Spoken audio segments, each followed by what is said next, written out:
Hi, I'm Dave Sleet, and this is a Sleep Report.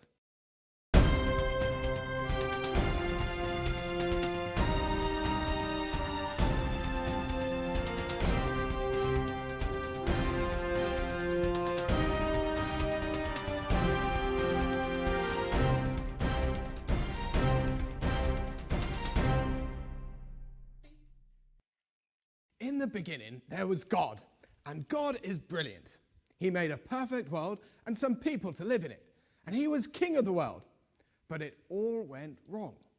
Those people didn't trust God, and they didn't obey him. They decided they wanted to do what seemed right in their own eyes instead. That's called sin. So their perfect relationship with God was broken, and that was the beginning of everything that's bad about the world. But God had a plan, a big plan to rescue the world. As part of the plan, God chose a man named Abraham, and he told him that his descendants would be God's people living in God's place with God's blessing. God would be their God.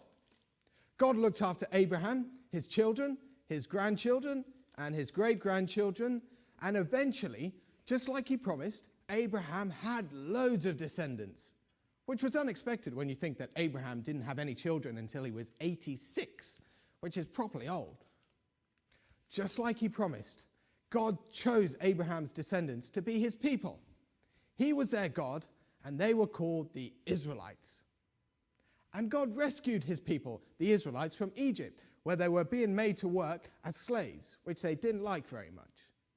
That was quite a big rescue, and it showed what a rescuing sort of God God was. But it wasn't the big plan to rescue the world. That wasn't finished yet. But it did point towards it, though, like a giant pointing finger thing. God led his newly freed people towards a land that would be their very own, just like he promised to Abraham all those years before. But God's people didn't trust God, and they didn't obey him.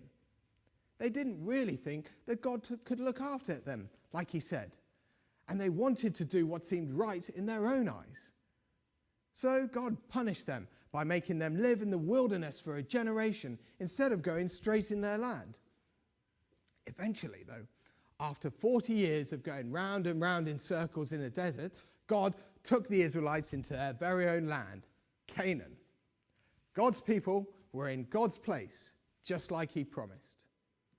The Israelites listened to God and drove out the people who lived in the land like he told them to, and it all went very well. But not for long. The Israelites didn't trust God, and they didn't obey him like they should have done. They did what seemed right in their own eyes instead. And are you starting to see a pattern here? Because I think there's a little bit of a pattern emerging. God punished his people to show them it was wrong for them to reject him and to remind them that they needed him to rescue them. God punished them by making the people who lived around them rule over them and bully them. But when the Israelites remembered and cried out to God for help, God sent rescuers to rescue them.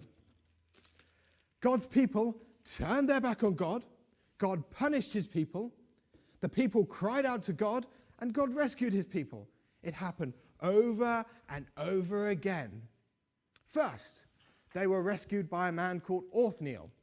Then, Ehud, the left-handed man, who was a very unlikely rescuer. After all, no one expected a man who couldn't use their right hand to be used by God like that. The next rescuer was called Shamgar. Then, Deborah had some help from Barak and Jael to defeat Sisera and the Canaanites. Of course, the biggest help came from God, who was the one who really did the rescuing. After that, scaredy cat Gideon showed just how strong God is when he beat the Midianites with his tiny army and his empty jars. Then Tola, then Jair, then Jephthah, then Ibzan, then Elon and Abdon all rescued God's people. And finally, spoiled, selfish Samson, who was so much like all the Israelites and yet a little bit like Jesus at the same time. Lots of rescuers, Lots of rescues, one unchanging God, and lots of forgetful, ungrateful people.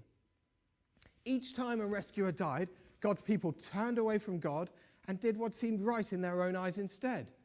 Each time they got a little bit worse, remembering God a little bit less and less until they forgot to ask him for help altogether. God's people, the Israelites, couldn't trust God completely and obey him like they should because their sin made it impossible for them. They just kept failing and messing up and doing whatever seemed right in their own eyes. They didn't live with God as their king. Of course, the thing that the Israelites would have noticed if they were paying attention was that what they really needed was a big rescuer.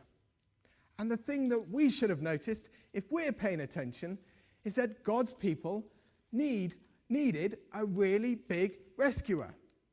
In fact, the whole world does. God had a big plan to rescue the world, but it obviously hadn't happened yet. None of these rescuers were good enough. None of them could be good enough because they were just as bad as the people they were rescuing. There needed to be someone different, someone who could really change things. You see, all these rescuers and all these rescues were part of the big plan to rescue the world. They just weren't the most important part of the big plan to rescue the world. They were just there to make it completely obvious that there needed to be something better. They were pointing to the most important part of the plan. They were pointing to the big rescuer like a big neon sign that said, "Oi, you need a big rescuer like him over there." That's because the whole of the plan so far, the whole of the Old Testament was designed to say, you need Jesus. He's the one who can get rid of your sin. He's the one who can mend your relationship with God. He's the one who will make the world perfect again. Jesus is the big rescuer, and I think that makes the point very well. And now, for my big finale, it's time for my big musical number. No, maybe not.